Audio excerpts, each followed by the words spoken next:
This is Holds to Heavens, a show dedicated to kosmos, to mythos, and to psyche. If you like what you're about to listen to, please consider leaving some stars or a review, or you can always share it with a friend.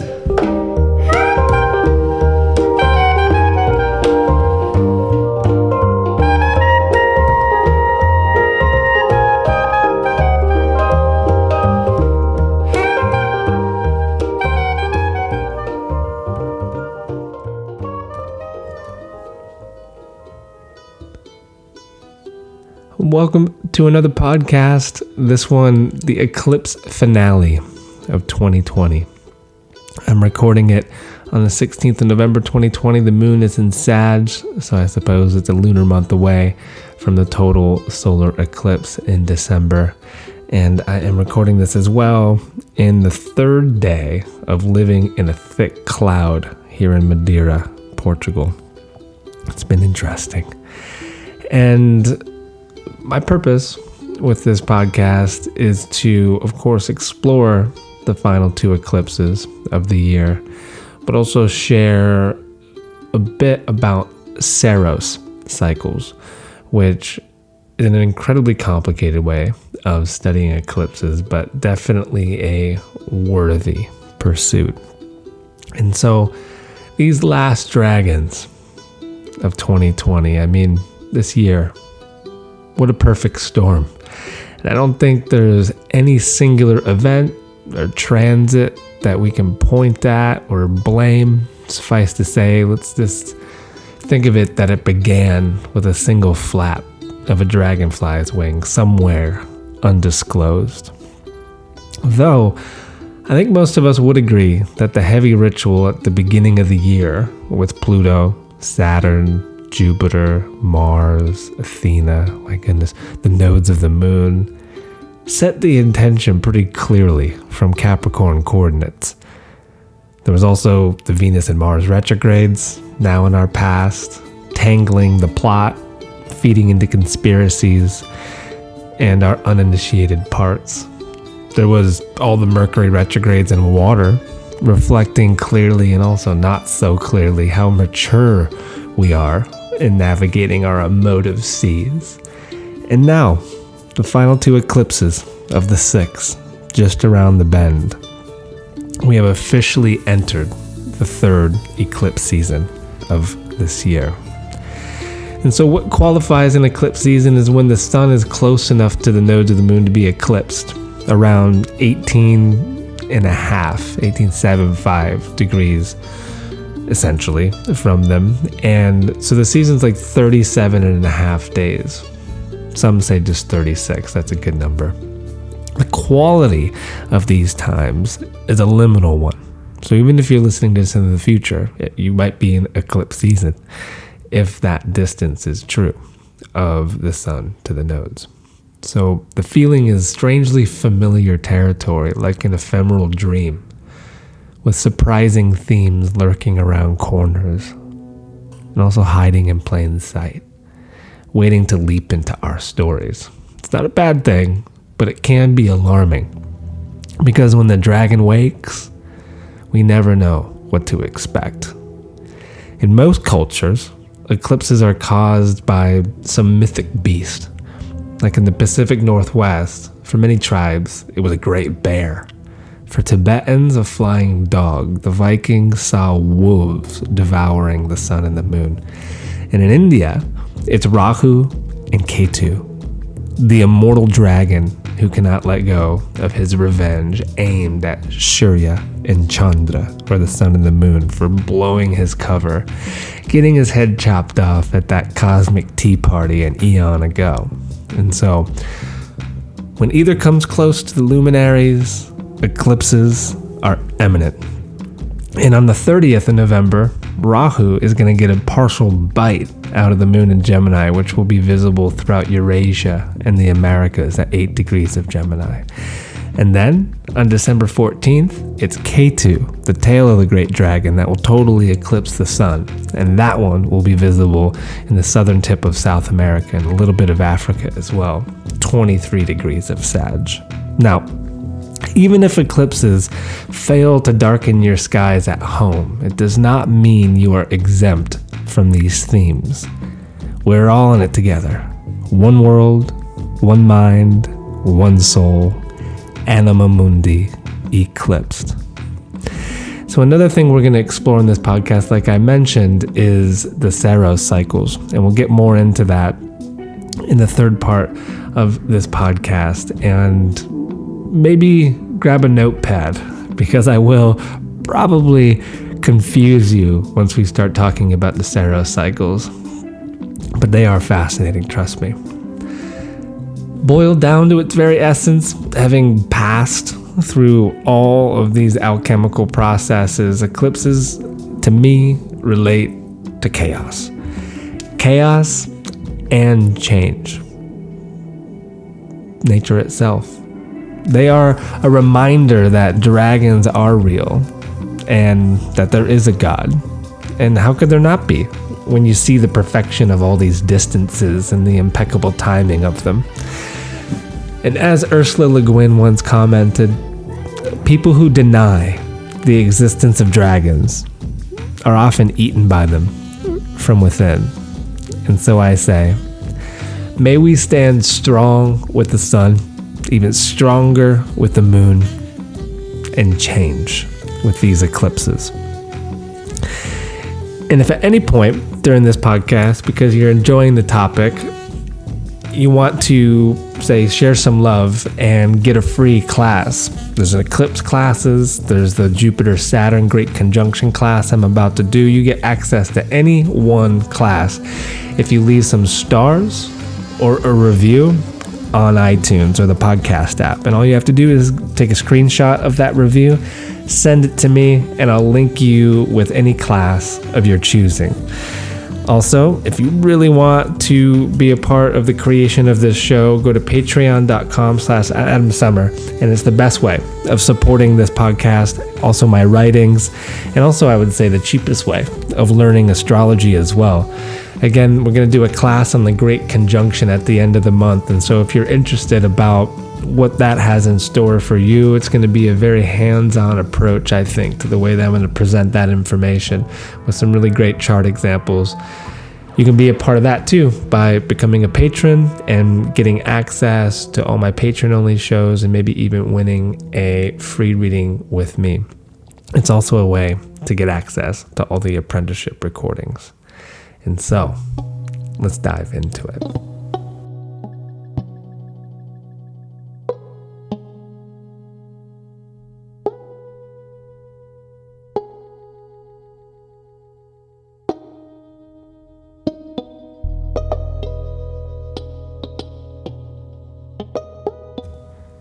So, why dragons?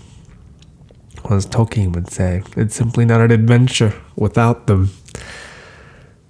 But Rahu and Ketu, the way that the Jyotishis talk about eclipses, of course, relate to them. But I've also had dreams and ceremony and direct experience with eclipses that bring this dragon element to the fore. And so I know in my bones that dragons relate to eclipses, and it's why I always prefer to talk about eclipses in this way. And there's a lot of other angles we can take to the efficacy of seeing eclipses through dragon eyes. One of them could be through alchemy. That is said that there's dragon spirits in all of the metals in alchemy. That, for instance, with Mercury, there's the double-headed Rebus dragon that can both heal us and, of course, destroy us. In Chinese medicine, there's internal and external dragons.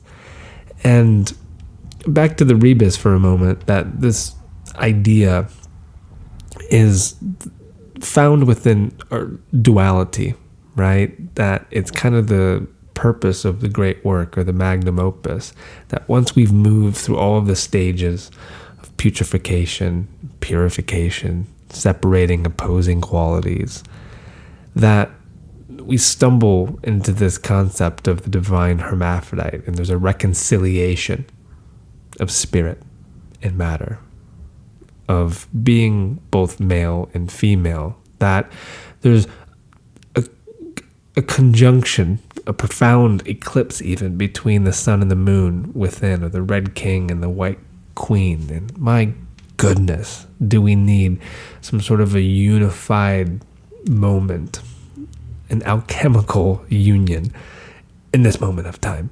It's so divided, so dual. This side, that side, red and blue, mask or no mask. We all know what's happening. It's insane.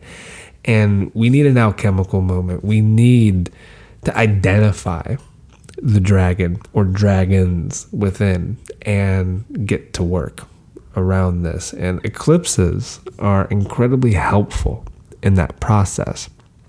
And so here's a new take for me. Not that I wasn't familiar, say, with St. George and the dragon, but according to the Jungian writer Gareth Hill, from a book, Masculine and Feminine, he thought that George represented an archetypal energy called dynamic masculine, and that this is the rebellious but idealistic rush of adolescence. Hill thought that both boys and girls need to have this rite of initiation. They need to slay the dragon in order to become free. So the dragon can symbolize a lot of things, but the status quo, the shadow, or the static feminine energy.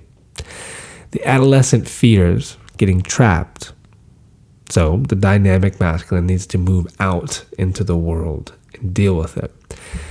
You can see it through the hero's journey or the monomyth, i.e. adult life, where the maiden that represents the soul or the anima archetype, and we attempt to save it. We discover our true selves through this process. I don't think we can slay the dragon. Like George and the dragon, a lot of the European takes on working with these creatures, that's not the way that I see that it works. I think it's more about understanding that, number one, it exists.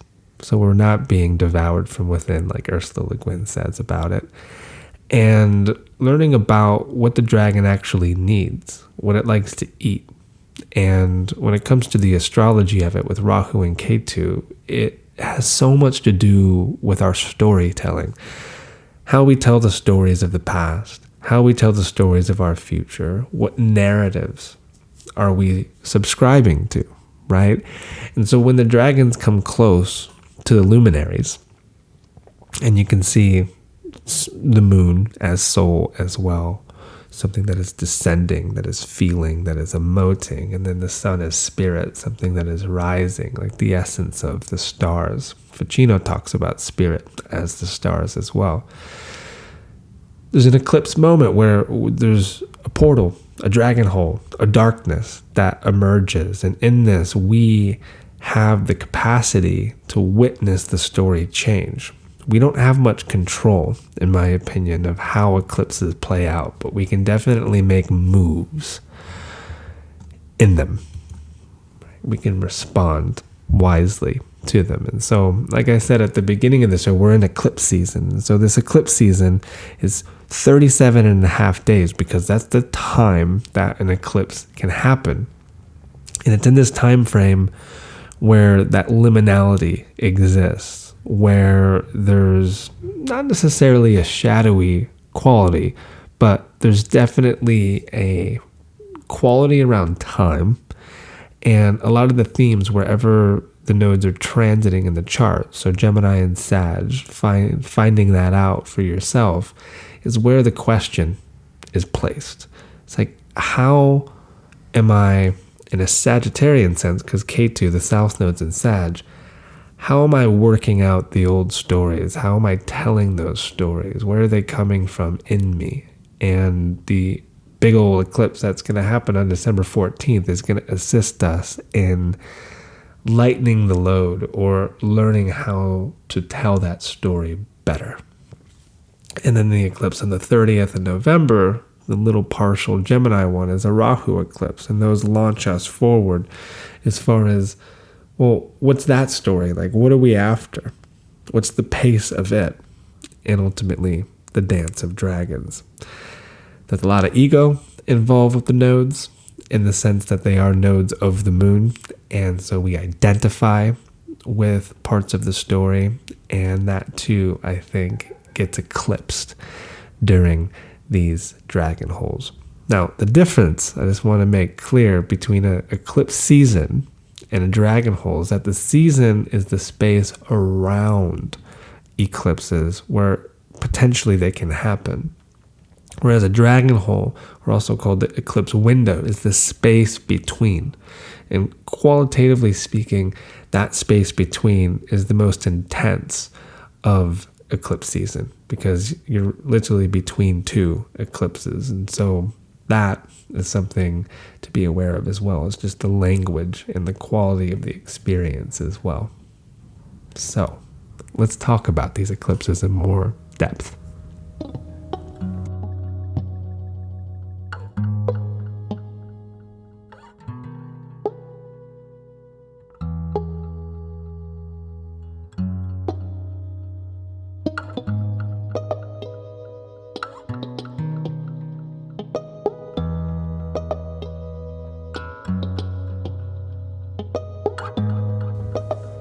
All right. By the way, those little musical segues are by Richard Houghton. I highly recommend checking out his music. So the first of the two, what opens up the dragon hole, again, we're already in eclipse season, but what opens up the dragon hole is the eclipse on November 30th. And it's a partial lunar eclipse at 8+ degrees Gemini on the north node of the moon. Okay. The main aspects, there is a sextile to Chiron, who's in Aries. There's also an inconjunct to Venus in Scorpio. There's some themes that, to me, we'll learn more about when we talk about this Chandra symbol. So this is another thing that has kind of claimed me as of late. Forever, I was always playing around with Sabian symbols, with eclipses, and sometimes in people's charts and client work. And I've been aware of Chandra symbols for quite some time because back in, I think it was 2011, maybe 2012, I had dinner with this wizard by the name of Elias Lonsdale, and I had no idea who he was until that dinner, but he kind of blew my mind with all these different symbol systems he was talking about. One of them that he came up with, which I'm pretty sure is this Chandra symbols. And you can check out the symbols for free online just by typing it in, and there's this website called Inside Degrees, which is based off of his book with the same title. And you can read these symbols, and he gives a brief synopsis of them. They have been very helpful as far as conjuring images in client work. So, for example, looking at it for a person's north node, or if they're having a big transit that's exact by the degree, looking at the Chandra symbols pretty reliably is blowing people away and how it works. And so I'm very into how these are functioning right now, and I'm trying to get them all to memory. And so we'll do the same with the eclipses and see how it works out. That 8+ degrees Gemini, you round up to 9. So the Chandra symbol for the eclipse on November 30th is wild flowers growing around the ruins of a temple. Okay? Wildflowers growing around the ruins of a temple. And this immediately brings up something around the inconjunct to Venus.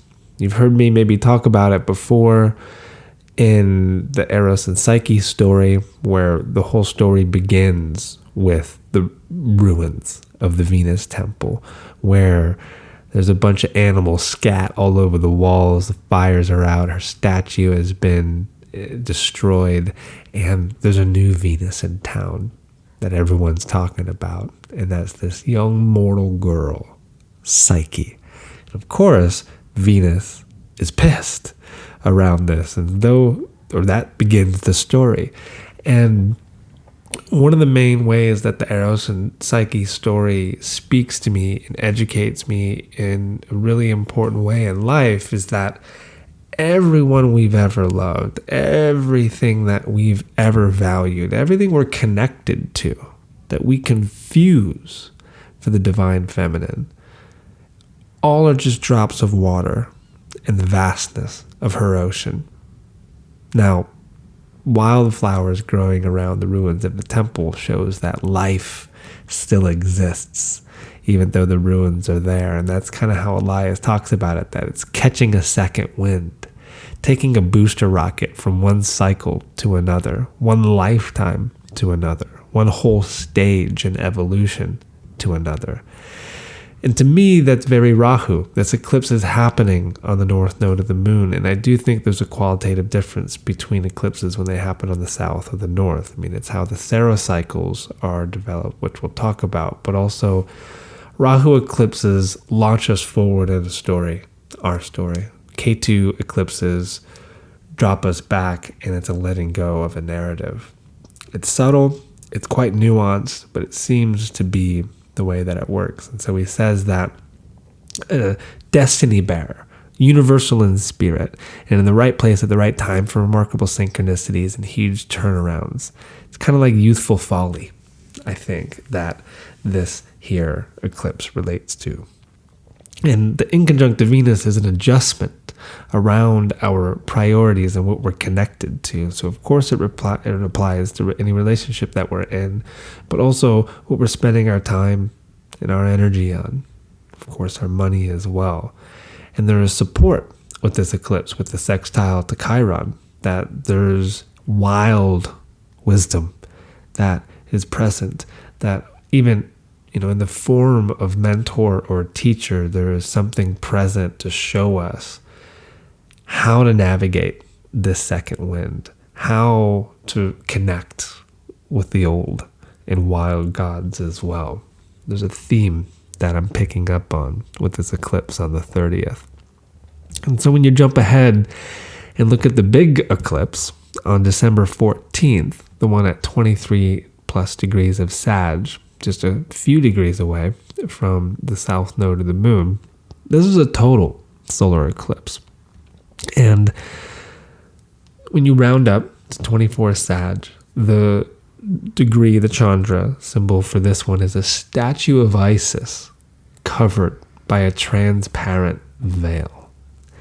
The main aspects of this eclipse is that it does square Neptune, not to the degree, but tight, and it trines Mars. It's also taking place on the biggest week of the year, right? Like this eclipse is on the 14th, and so we have Jupiter and Saturn moving into Aquarius. We have their conjunction on the solstice. I mean, this is a huge week. Even if you're listening to this in the future, you'll be able to look back and see the end of 2020. What a pivot. What a pivot in the human story. And this eclipse, I think, has something to do with it. So the statue of Isis covered by a transparent veil. Elias writes, "The one who lives inside is awash in colors, tones, and symbolic ritual, displaying extraordinarily precise attunement to the heart and soul of ancient wisdom. You are suspended in a long time ago. So much of your being is still back there. The evolution of the world since ancient times is neither acknowledged nor accommodated in any way. It all depends upon whether this exquisite gift of soul remembrance is honored or exploited." This brings up a few ideas. One is there's more than one history of the world.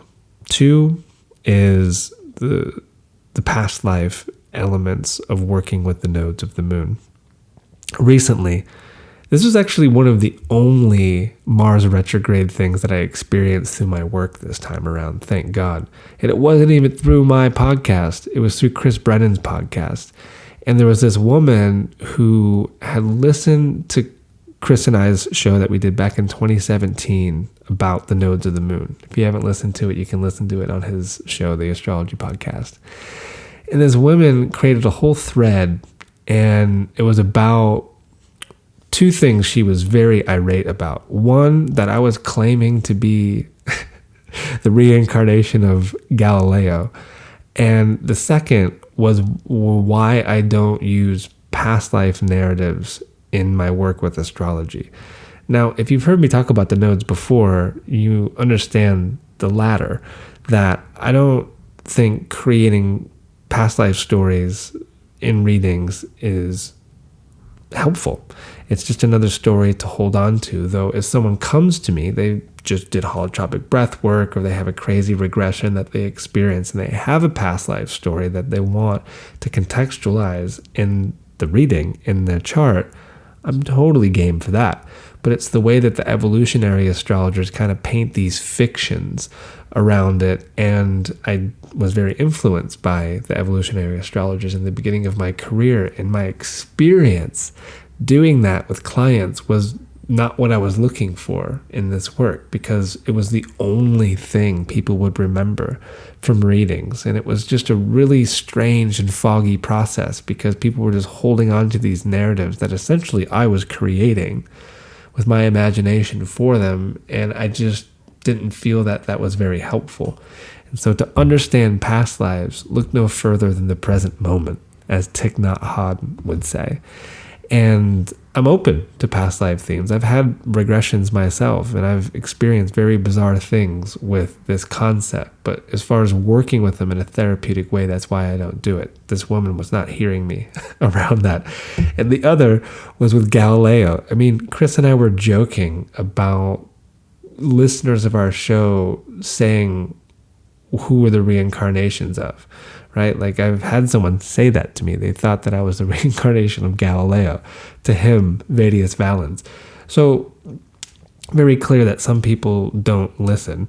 But I also want to be clear with my take on working with these past life themes with the nodes, because I know it's a very popular one in Western astrology. But my goodness, when you study the Vedic versions of Rahu and Ketu, it's not the same at all. The whole chart to them, of course, is karmic, and the way that they treat the nodes is very different. And so you would imagine with eclipses, it's the same, that these eclipses work with our stories, right? And sure, the stories can go way, way, way, way, way back into past lives, but ultimately all the stories are condensing in this moment. And when eclipses occur, there's these opportunities to change the story. And when we have a total solar eclipse squaring Neptune, it's very important to be clear about where we are at in our story. And because it's a south node eclipse, like, what are we holding on to from the past that is holding us back? Like, is there a past life narrative that is clouding our judgment about who we really are and how we move forward? These are important questions, right? Very, very essential to think about. And the support with the trine Mars, it gives us courage to go deep into these narratives and look at the uncomfortable themes of not just past lives, but also the stories we carry from this one, right? Like, there's a great opportunity here to do some ontological rewiring, to realize that our version of history is only one version of history. Not just our subjective one of our life either, but I'm talking about in the big world sense. There's more than one history of the world. And also, to many people, there's more than one zodiac.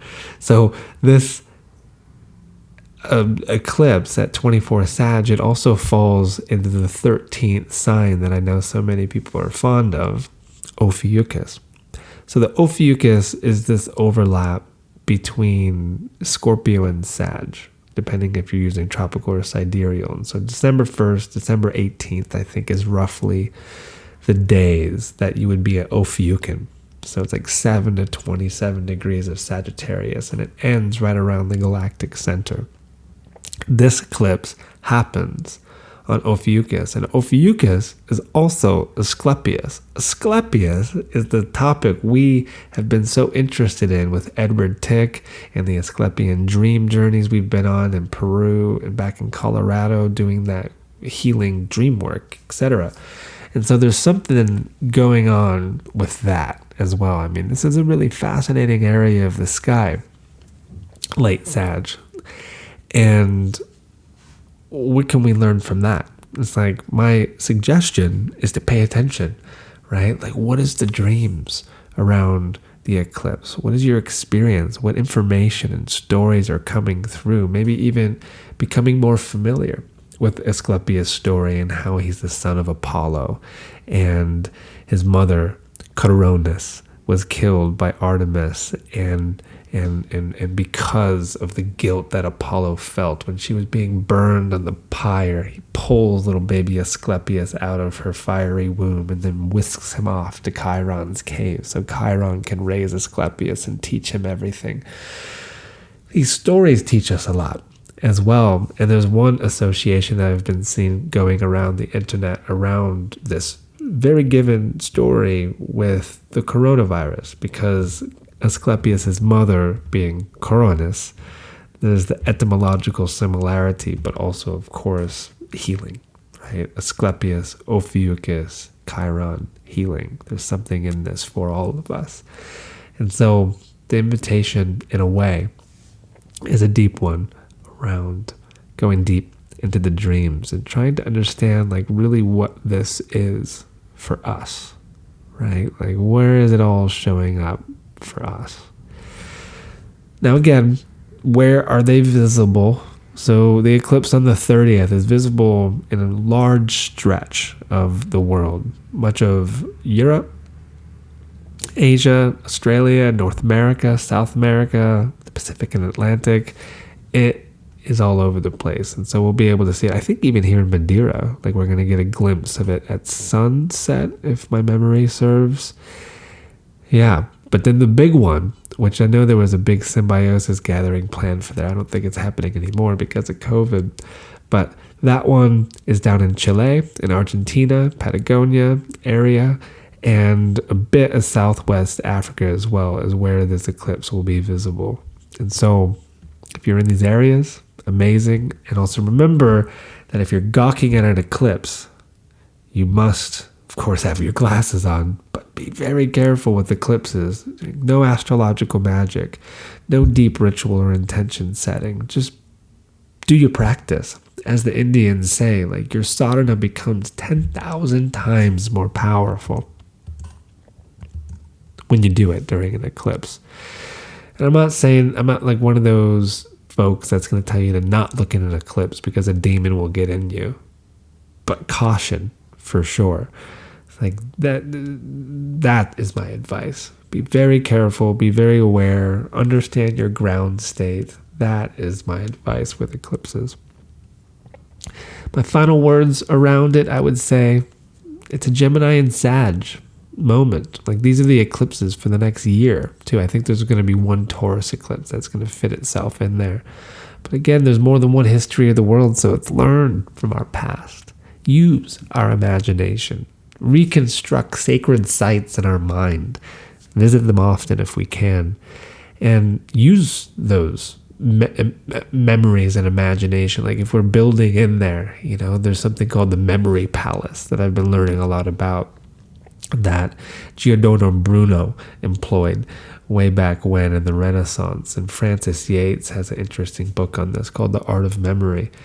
And it's definitely helping me remember a lot. Like, it's the way in which I'm trying to remember the Chandra symbols in my mind as well, and all these new concepts I'm learning about in my quasi hiatus. And so find the Gemini and Sag axis in your chart. Contemplate where these eclipses are falling and how they're trying to change your story.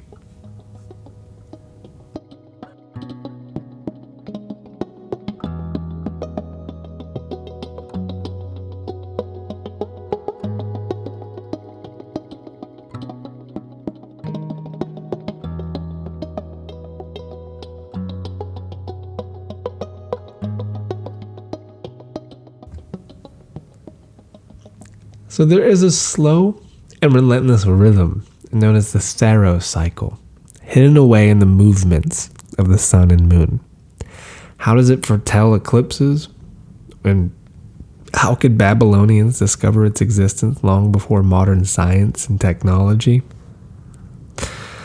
With agonizing care and noticing unmistakable patterns, I suppose, locked away in clay tablets. I mean, it's a great mystery how our ancestors many millennia ago could have figured this out, but we don't know the name of the astronomer or the group of wizards that noticed this, but we do know roughly when. 2.5 millennia ago, place was Babylon.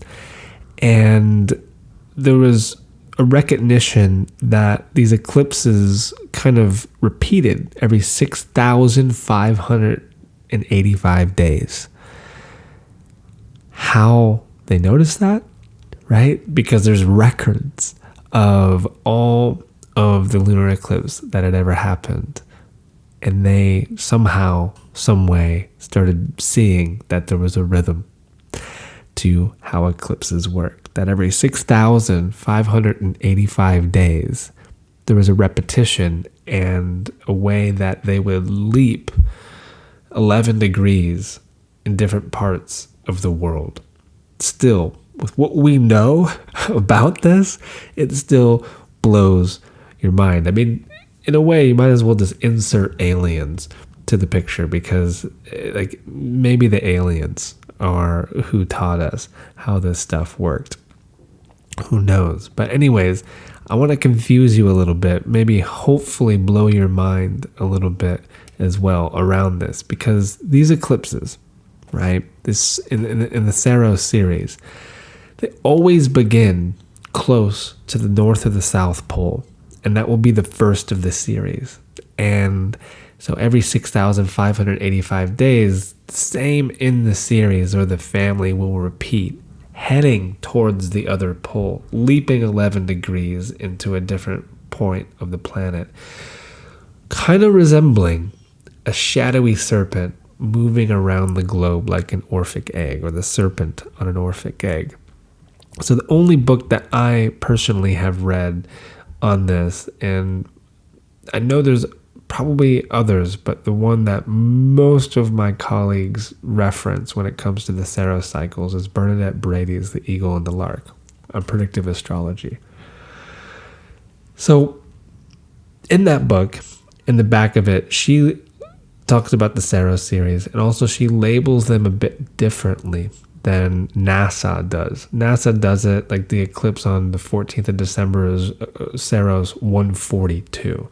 And for her, it's Saros series 4 South, because that basically tells us that the eclipse began on the South Pole.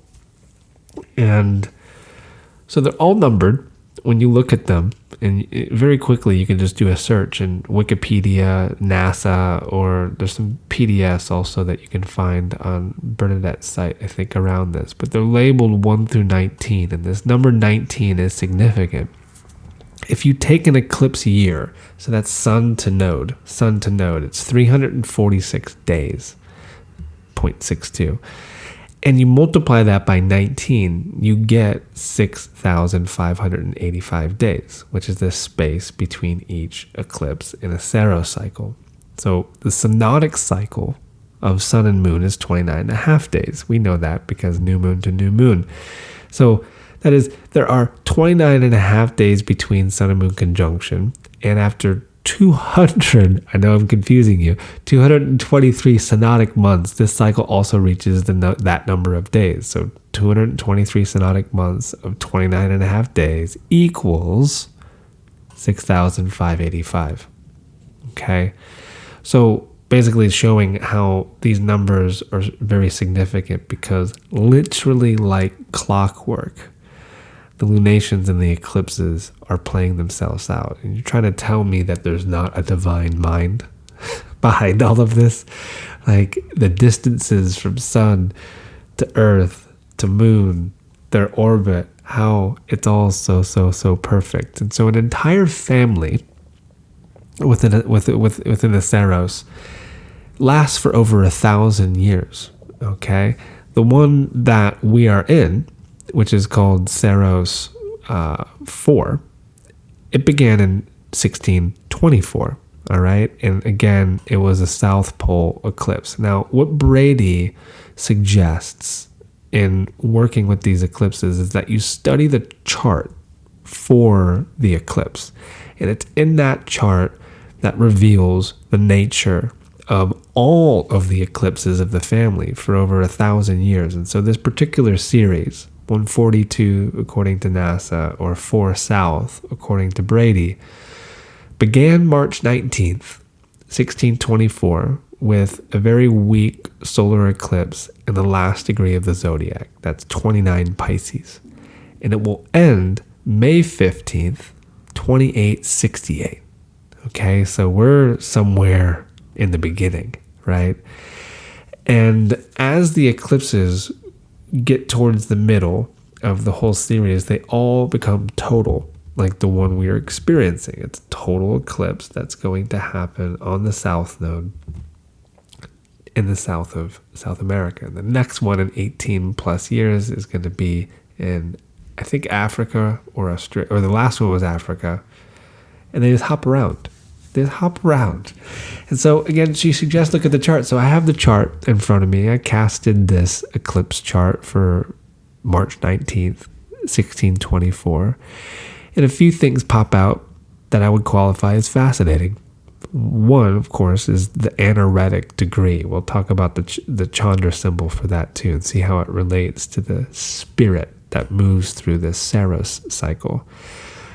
But also, there's a Mars-Pluto conjunction at 14 degrees of Taurus.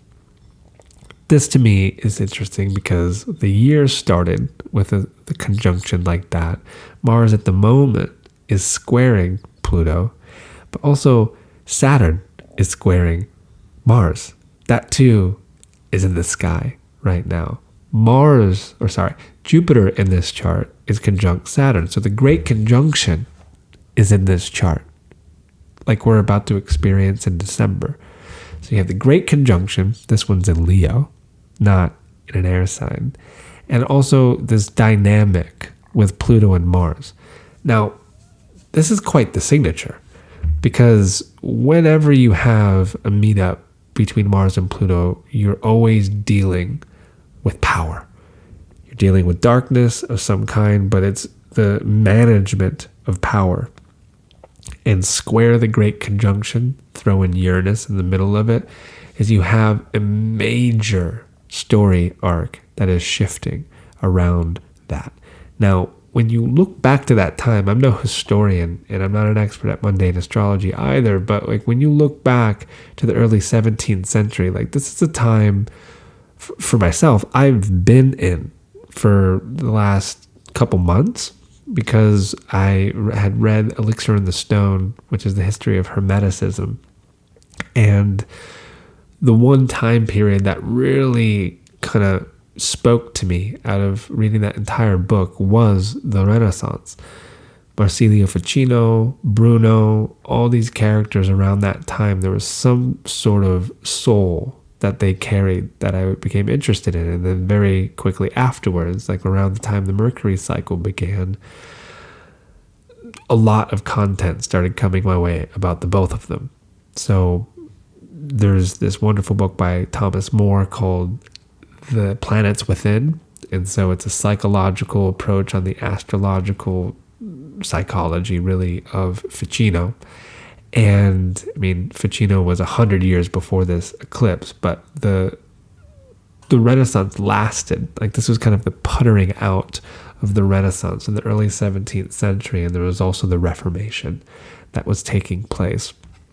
And specifically in this year, like there was a lot of turmoil around the Anglo-Spanish War. Also, there was the beginning of an English Civil War because of King James dying and then Charles taking over. An interesting idea, and just thinking about that time and how it relates to this one, is this concept that Charles implemented around the divine right of kings, and this great divide that existed in the early Enlightenment, late Renaissance world of Catholicism versus Protestants, and how that might relate to now. Whereas like that's not the same divide. We have a different divide, and it more comes through science and certain other dogmas, right? There's a lot of ways that we can see this kind of rebus dragon, this dualistic thinking. But like, if we entertain this concept about the Saros cycle seriously, like all the eclipses that happen within this series carry a Pluto-Mars conjunction square the Great One. That is Jupiter and Saturn. Like, this dynamic lives in every single one of the eclipses. And my God, look at this moment. I mean, the whole world is watching what's going to happen next in the States. The Great Divide, right? And I would imagine there was a similar feeling in the air in the early 17th century, but specifically around 1624. If we were to time travel, like, we'd be able to put our finger on a similar pulse. And that's just me wondering and playing by the rules that Brady sets out. So let's do what we were doing with the other eclipses and see what the Chandra symbol says. I mean, I also find it quite interesting that the first of this series was in the last degree of the zodiac. So you round up, and that's 30, okay? 30 degrees of Pisces. A large halo in ring formation around the moon. There's a halo around the moon. Sounds very eclipse-like, but it's not an eclipse. What Elias says about this is the Earth is pregnant with alternate futures. Each of her progeny, each possible future could become the chosen one. The criteria center around whichever future stream is most genuinely surrendered to the highest will. It is the same microcosmically as macrocosmically. Many souls are pregnant with alternate futures. The one that prevails will likely be the one most surrendered to the absolute, the most rightful.